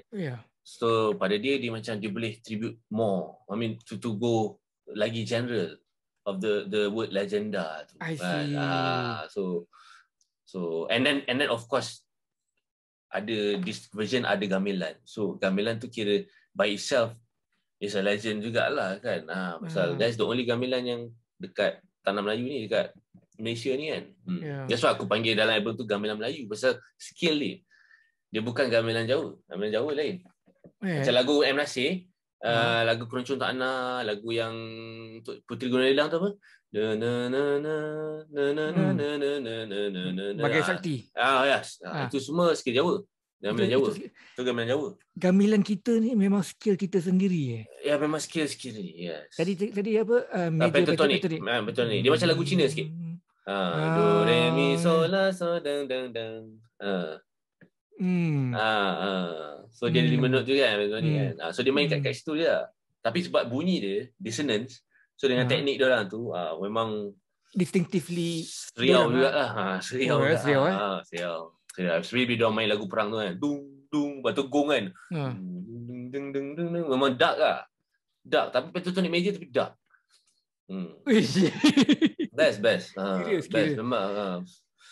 So alhamdulillah lah diberi mandat untuk produce this kind of things kan. So macam pada aku macam orang ngantuk di apa? Macam peluang yang takkan dipersia lah. Cuma itulah again berbalik pada aku punya learning curve lah kan. Dengan momentum semua tu jadilah lambat gila. So barulah siap. Barulah sekali lagi. Penerbitan dia ke ataupun the material memerlukan banyak material tahun? dia hand in hand. Hand in hand. So macam even dalam vinyl ni, kira pada aku, that's why aku boleh mengaku versi Piring Hitam ni lain pasal dia pada aku dia belum lagi matang. Which ada dia punya sweetness dia juga. Belum lagi matang. Maksudnya belum lagi full circle lah. Aku belajar pasal gamelan and then even compositionally ataupun kerana dia telah dirakam terdahulu. Dirakam terdahulu tapi bila ditutup tu tidak ditutup pada aku dengan betul-betul sempurna lah. Dengan mindset sengaja aku yang lain. Sengaja tidak atau kerana kecacatan? Tidak sengaja. Tidak sengaja. Kerana tidak ada kebolehan tu. Sorry aku terpakai perkataan kecacatan tadi. Okey je. Make sense. Betul Betul. Atas kerana tidak ada kebolehan tu. Belum lagi. The art of finalizing tu. Kan. Dan yang CD punya pula? CD punya pula aku rombak balik. So version yang lain bukan sekadar Piring Hitam dengan CD je tetapi versi different mix. Sebab yang ni Hafiz Ahmad mix. So aku dengan Hafiz Ahmad bekerjasama lah. Hafiz Ahmad sebelum ni dia pernah buat apa? Tunes Studios. Dia album second monolog pun dia juga yang punya Sapu Kecewa. Dia banyak Magas Satwa pun dia mix juga. Yang hari tu punya Iqbal M pun dia ada mix. Dia engineer lah. So dia engineer kat Tunes. So aku rasa masa album ni tutup pun, album Tunes Studios pun nak tutup. Tak silap aku lah that time. So kita in a hurry jugalah nak tutup kan tu kan. Nak kejar dia. Yes. But then again aku rasa aku tak salahkan the Tunes nak tutup. Pada aku it's just knowledge and also jelah knowledge tu lah. Tak apa. Bukan macam sekarang lah kan. Tu pasal pada aku pun aku tak adalah apa-apa sesalan ke apa pasal dia ada moment dia. Dia ada dia punya karakter dia. Betul. Itu antara magic yang kita akan dapati dalam menghasilkan album Betul. Momen-momen tu dan apa yang kau capture, apa ikan apa yang kau dapat. Kecacatan tu. Kita nak benda tu. Untuk so dia sesuai untuk zaman tu. So biar dia kat situ lah. Kita pergi ke Legenda sekejap. Okay. Legenda is a legenda punya lagu. Ya, betul. Sebuah lagu legenda. Yes. Macam mana banyak soalan ni. Macam mana kau dapat keberanian tu buat balik lagu tu? Dan macam mana kau nak tackle nak buat lagu ni agar ada kelainan sedikit dengan lagu asal tetapi mengekalkan body dia sikit sebanyak. Macam mana kau punya mindset dalam approaching lagu Legenda ni? Pada aku bila dia kata Legenda tu aku mula blank tau. Macam mana aku nak buat lah. Bila Syed Farid cakap lah kita buat Legenda lah kan. So sebab lagu dia lembut. Betul tak? Legenda ni macam kalau satu-satunya very ballad kan. Tapi aku rasa aku dah 180 degrees turn lah kot. terus macam jadi lagu lain lah sebenarnya. Melodi dia tu. Melodi sama. Melodi sama. Sama. Tapi harmoni dia punya maksudnya chord changes dia punya tulang dia, dengan dia punya arrangement dia semua something new lah. Totally something new lah. Totally tu lah apa aku cakap. Aku rasa yang the only original from Lagenda yang version lama is the lyric and the melody. Yes. Itu pun mungkin aku dah tukar-tukar lah sebab aku for the CD version aku ajak Kimal Maga Satwa sekali. Dia pula memang singer. So dia pun ada melody ghazal dia semua. So dia pun tweak lagi.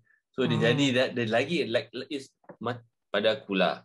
Dengan secara hormat ni aku ingat nak cakap yang memang dia macam lagu baru lah sebenarnya. Tapi mengambil intipati inspirasi zat-zat daripada lagu Lagenda yang original. Even Bakri drama pun macam mula macam mana kau nak buat kan. Dia pun cakap masa dia tak cakap aku masa tu, dia cakap lepas dah siap semua kan. Dia kata, aku rasa macam impossible lah. Lagu tu tak ada drums. Kan? Sekali tiba-tiba dia jadi lain tau dengan gamelan. So ada juga macam orang yang tak pernah dengar Lagenda yang original ada juga. Budak-budak aku bagi dengar kan. Ada budak-budak baru kan. So dia cakap, lagu apa ni? Lain kan. So bila aku play yang original, dia macam, lain. Dia tak boleh register. Macam ni kan. So satu. And then also nak jadikan cerita, gitaris monolog yang main dengan aku sebenarnya Iju tu, di lagu ni dia tak nak main. Kenapa? Pada dia terlampau Picasso, terlampau abstrak. Dia tak faham. So dia dengan versi baru ni. Ya, versi baru ni. So dia pada dia tak boleh go against dia punya falsafah lah. Pasal dia tak faham. Dia tak faham. Pada dia terlampau abstrak. Tu je lah. Aku cakap dalam press release aku tulis. Pasal memang betul dia kata terlampau Picasso lah. That was apa yang that was kataan yang digunakan. Terlampau Picasso ke terlampau apa lah. Abstrak lah meaningnya. Pasal aku tukar chord dia. Aku main chord dia jadi lain. So mungkin lah kan. Aku tak tahu apa yang trigger dia sampai dia tak jumpa dia punya kesinambungan tu kan. But aku respect lah. Aku respect dia. Tak apalah.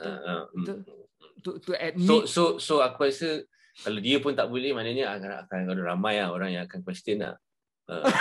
Which aku okay lah. Pasal aku, to me, that's how, macam mana aku reham lagu orang lah. Reharmonization. Macam even macam aku buat tiada kata pun, it's the same thing juga. Ada aku rasa, aku tak ingat siapa lah. Fin Jamal ke siapa cakap, dia, sorry, aku pun tak ingat lah. Tapi ada orang cakap macam, aku punya cover tu, aku buat tiada kata secantik bahasa. Aku stop dulu. Untuk ku puji. Tapi original kan, tiada kata secantik bahasa. Untuk dia terus kan. So dia kata dia tak suka stop. Ada pause itu. Sebab ada pause tu. Ganggu dia nak nyanyi tak boleh. Aku rasa lah. Sebab but then again, apa semua ni pun aku punya justification is bila aku cover tu, it's not for me to nak compete ke ataupun to replicate the original. It's just macam a roadmap je, macam satu titik je untuk sebagai reference kepada yang original version, which is yang paling agung lah. Aku punya version ni is just macam mana aku interpret kalau lagu ni dah jadi lagu aku lah. Macam tu. So that's how I cover songs lah. Itulah pada aku is penghargaan tahap tertinggi lah. To the songwriter, to the producer, to the singer. Respect tu masih dekat situ. No doubt about it. Tidak ada ragu-ragu kan. Tak ragu. Wah, respect lagu ni. Ya, betul. Tapi and then tak pernah niat pun nak sama level ke apa, tak ada langsung. Pasal takkan sama. Mana boleh sama dengan level tiada kata setiap bahasa. Gila. Cikgu kan. Macam mana nak sama level dengan cikgu? Kita sentiasa menjadi anak murid. So bila anak murid dapat, tapi anak murid ni nakal lah sikit. Dia suka bermain-main. Dia suka bermain-main dengan harmoni, dengan muzik. Dia untuk push boundaries for the next generation pula. Engkau pun well aware the body of the melody itself dah strong dah. Aku boleh bawa dia pergi mana-mana. Dia akan tetap hebat. Dan aku nak try bawa dia dekat sini. Betul. Dengan gaya aku sini. Yes, kau akan perhatikan bahawa melodi dia akan terpacul berdiri sendiri. Yes, betul. Betul Betul. Daripada melodi tu mungkin orang akan perasan, ni macam lagu. Yes. Original songwriters dia siapa? Lupa dah. Fauzi Mazuki. Fauzi Mazuki, Jenny Chin dengan Habs Hassan. Lirik. Okay. Fauzi Mazuki tu kau dah quote dia tadi kan. Itulah tu. Tapi aku dah minta permission dah. Datuk Sheila dengan Achis pun sekali. So tapi dia orang sampai hari ni mana, sebab lagu tak siap-siap mana version ni. Mana? Ni aku nak bagi ni soon. Aku harap dia tak terkejut lah. Macam mana kau address pembuatan dia? Apa yang pada kau, apa yang dulu aku kena buat untuk hasilkan lagu ni? Gamelan dia. Engkau start dengan gamelan dia dulu. So aku start dengan of course melodi dia jantung dia lah kan. Tapi di bawah jantung tu aku fikir untuk konteks gamelan, so aku fikir ruang, space. So maknanya dia ada gamelan, rhythm dengan vokal je. Contoh lah pada awalnya faham tak? So maknanya aku fikir, sebab hero album Lagu Perang ni gamelan. Cover lagu ni adalah lagu legenda. So maknanya dia punya tema utama dia adalah melodi dengan gamelan tu lah. Engkau approach gamelan tu bagaimana engkau approach rhythm? Cara pemikiran accompaniment. Yes. So tapi sekarang ni aku anggap gamelan, masa buat tu aku anggap gamelan tu sebagai a dominating factor lagu tu. Maknanya dia mendominasikan komposisi lagu tu. So maknanya scale dia, pitch dia semua aku kena ikut gamelan lah, pasal gamelan tak boleh tukar pitch dia. Betul tak? Gamelan punya pitch dia satu pitch je, B major tu je. Satu. Dia tak boleh, maksudnya dia punya scale dia. So aku work around it lah. Bentuk chords dia jadi ni sampailah jadi version sekarang. Sekarang si ada 80s pop sikit, aku dah letak synthesizer sikit. Yang version latest ni lah, yang version CD ni. So lain version gamelan yang betul asal dia dekat CD ni lah, LP. Hanya boleh didengar dalam LP tu je lah. Tapi yang version dengan Kimal ni ada synthesizer. Adalah hubungan dengan city pop Datuk Sheila sikit kan. Ada lah sikit.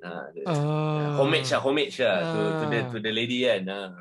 Tapi tidak tapi still melody tak apa, harmony dia lain terus. Harmony lain. Harmony tu masuk ke chords lah. Chord changes kan. Dia dah tak jadi ballad lah. Chord changes tu berlaku kerana ianya diletakkan dahulu ataupun untuk mengiringi lagu tu dan bawa dia ke tempat lain. Macam mana chord changes tu? Mengapa dia berlaku? Kenapa dia berlaku? Chord changes tu. Sebab of course aku nak sesuatu kelainan, dan of course juga pasal aku nak buat untuk gamelan ni. So aku kena cater untuk gamelan satu. And then lagi satu, chord tu adalah chord alternatif daripada melodi tu. Chord alternatif pada melodi tu. Berdasarkan melodi tu, pada akulah. Tu yang mungkin Iju tak setuju dengan aku. Chords tu boleh jadi another alternative chord kepada melodi legenda tu. Benda ni memang dalam music teori memang jelas pernah diperkatakan ke apa? Banyak. Reharmonization dia panggil. Maknanya dia tukar terbalikkan chords dia apa semua. Lagi-lagi kalau jazzer memang suka lah reham. Sebab dia bila jam semua dia tukar chord semua kan. So dia dalam kepala dia ada 3 chord yang sama. Boleh represent satu scale, satu note ni. Ataupun dia ada 6 position gitar yang boleh. Contohlah aku bagi contoh lah. Cuma baik si jazzer ataupun baik si serious music punya composer semua, dia yang penting sekali dia akan loyal kepada melodi. So melodi dia tak akan usik. So lain semua memang memang dah jadi lagu lain lah. Melodi dia tinggal. So itu yang aku belajar jugalah kat sana. Aku memang suka buat benda tu. Memang bila kita buat tu pun bukan pasal niat kita nak nak kelainan tu, tapi lebih kepada macam ini lagu, macam mengarang lagu tu sendiri. Seolah-olah macam mengarang lagu kita, melodi kita sendiri. So tu yang jadi macam sekarang. Bila dijangka keluar ni Legenda ni? 27 Ogos ni. Sempena kemerdekaan lah. Sebab ni actually lagu Legenda ni memang kemuncak kempen lagu perang ni sebenarnya. Sebab kita dah start pada bulan 3. So bulan 3 kita dah keluar single lah kan. Aizat punya, lepas tu Najwa, lepas tu hari tu kita keluar Selamatkan Legasi. Kita keluar banyak lagu lah, satu sampai sekarang. So ingat nak keluar lepas raya. Ingat nak keluar secara terbuka lah kalau tak ada lockdown. Faham tak? Dengan kira macam ada traditional way lah, keluarkan lagu dan pergi buat promo semua kan. Tapi kerana lockdown, ditunda dalam lockdown. Jadi promo sekali dalam lockdown lah. Terpaksa lah. Lagu perang ni ada ke lagu-lagu gamelan lama yang dah ada lirik? Kebanyakan lagu-lagu ni dah ada liriknya ke? Betul, dah ada lirik. Dia ada 3 lagu yang dia nyanyi. Togok, Gambuh nyanyi dengan Nongga. So lagu ni pun dah ada lirik. So lirik pun kita dapat orally daripada Wan Salma. Dia memang singer for gamelan lah before. Dia dah berumur lah dan dia dah pencen lah. So kita ambil Terengganu, dapat, so dia nyanyi tau. So dia nyanyi melodi dia semua. Dan lepas tu aku tweak melodi, lirik dia sikit. Aku pakai pembayang dia pun, aku banyak ambil meaning dia, tapi pembayang dia aku banyak try to relate apa yang visual kita nampak lah. Macam bangunan, pencakar langit, lebuh raya. Tapi dia punya maksud dia masih sama lah. Dari gelombang cinta ke puas hati, dari mata turun ke hati. Benda-benda macam tu aku maintain lah. Tapi macam contoh macam Pulau Keladi, Gunung Daik tu semua aku tukar. Aku tukar jadi Kota Raya abad ke-21. Aku cuba jadi relevankan sikit lah. Tapi still berafung gamelan. So yang nyanyi tu Najwa nyanyi satu, Aizat nyanyi satu, aku nyanyi satu. Monolog. 3 dah keluar kat YouTube lah. Boleh check lah kalau siapa yang minat. Nongga, Gambuh nyanyi dengan satu lagi Togok. Ini under nama monolog ke apa? YouTube. Ada katalog. YouTube channel aku katalog. I see. CATALOQUE. Aku rasa yang Najwa punya dia tak ada. Najwa punya dekat dia punya personal lah. Togok. Dia buat live dengan gamelan. Tadi ke stream Spotify tidak kelihatan. Ada yang lagu perang? Ada. Di bawah nama monolog ada. Sepatutnya ada ni. Kalau tak ada aku kena komplain ni. Aku kena komplain dekat aku punya DSP ni. Ada, kita ada keluar instrumental. Basically the whole album dah keluar dah. Tinggal few songs je. Legenda dengan ada satu lagu lagi. Okey. Ni tadi tu betul lah. Tiada kata senantik bahasa. Okey. Itu semua lagu tu lama. Ini bukan dari lagu perang. Bukan. Sudah. Bukan. Itu baru keluar. Ya, itu lagu dengan Hikayat Halimunan, Jangan Puja. Gong Ibu. Tu? Gong Ibu tu, yes. Alamak. Oh, dia belum keluar as an album lah, betul lah. I see. Singles yang singles. Ya, betul. Okay, aku sebut album Gong Ibu 2021, Peristiwa Kampung tu bukan. Ni lagi lama. Dalam Gong Ibu tu semua lagu joget gamelan. Oh, it's ada album. Yes. Lagu perang. Oh, gila kau kat sini punya. Dia punya ni dia punya archiving tak betul lah. Dia di bawah under nama Gong Ibu. Baru keluar semua lagu perang semua. Lagu perang, Puteri Bongsu, Ikan Kekek, Raja Berangkat. Betul. Dia bukan under nama album lagu perang, betul, tetapi dia Gong Ibu. Yes. Sebab kita belum compile dia as an album lagi. Sebab dia keluar single. Kalau nak dengar yang nyanyi, cuba dengan Nongga. Ada tak? Nongga. Aizat. Ada tak? Nongga. Tak ada. Nongga. Nongga. Ganda Melati, Lenggang Kangkung, lagu perang. Tak ada. Nongga tidak kelihatan. Bukan dalam Gong Ibu tau. Just search je. Cuba tengok. Ada tak? Oh, okey, sekejap. Nongga. Oh, dan aku kena complain ni. Ini Spotify by the way. Ya. Nongga. Aizat, ya ada. Ada kan? Mana dia parking ya? Parking tak betul ni.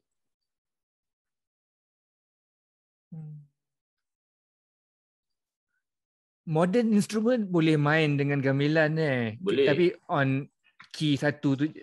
Dia kena pandai lah. Kena tweak sikit lah. And then also bila dah main the key sama pun, dia still dissonance. Gamelan tu dia sumbing-sumbing sikit. So kita kena tu yang technically challenging jugalah. Itulah, ada orang pernah cakap aku, bukan senang nak main gamelan ni. Bukan, sebab dia dissonance, susah nak dapat perfect pitch kan.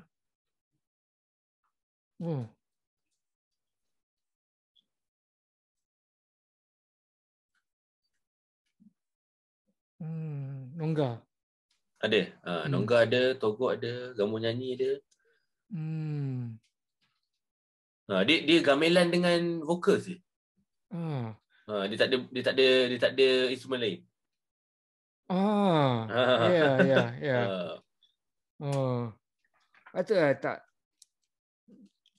sukar nak menjumpai lagu-lagu tu because dia dalam dia punya cataloging dia tu salah nanti aku beritahu lah. Bukan cakap salah lah. Taklah, maksudnya tak clear. Mungkin ya.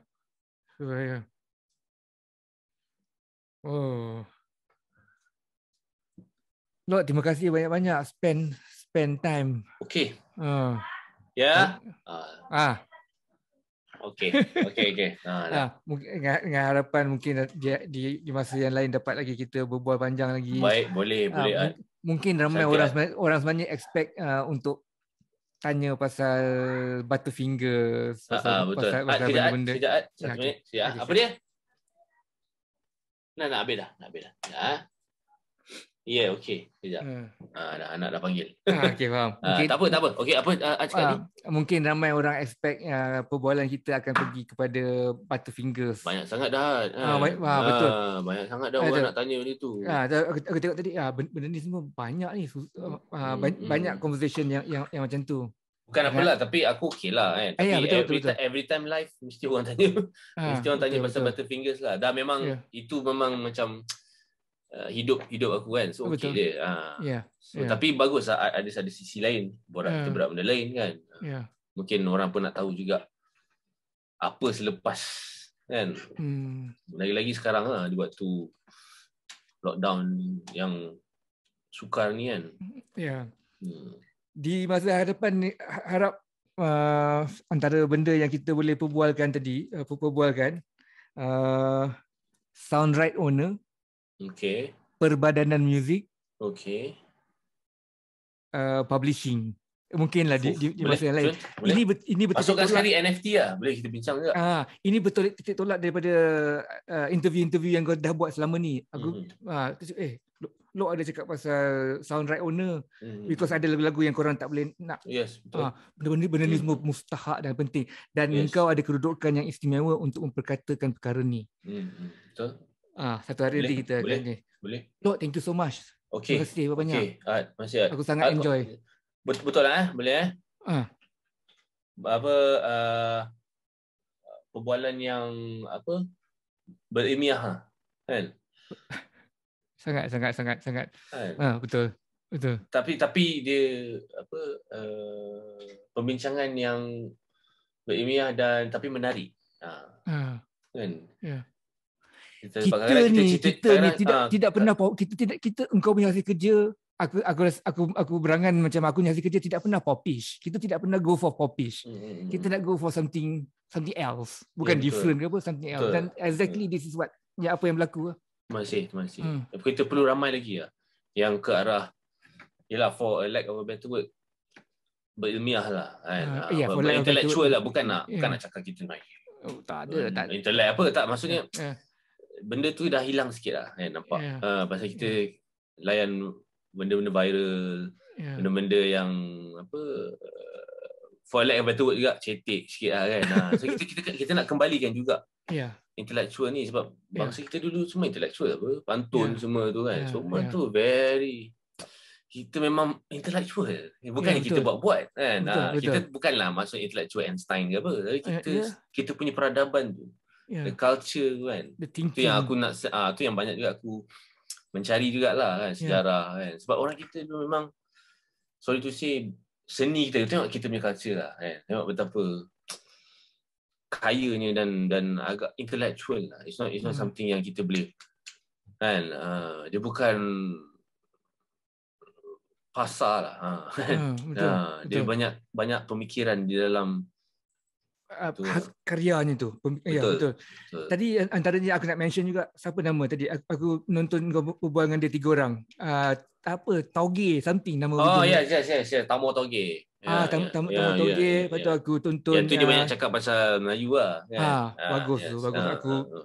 Aku salute, respect dia. Lepas tu even yang Music Addict Malaysia. Yes, okay. Itu pasal teknikal pula. Itu pasal teknikal, gitar apa semua kan.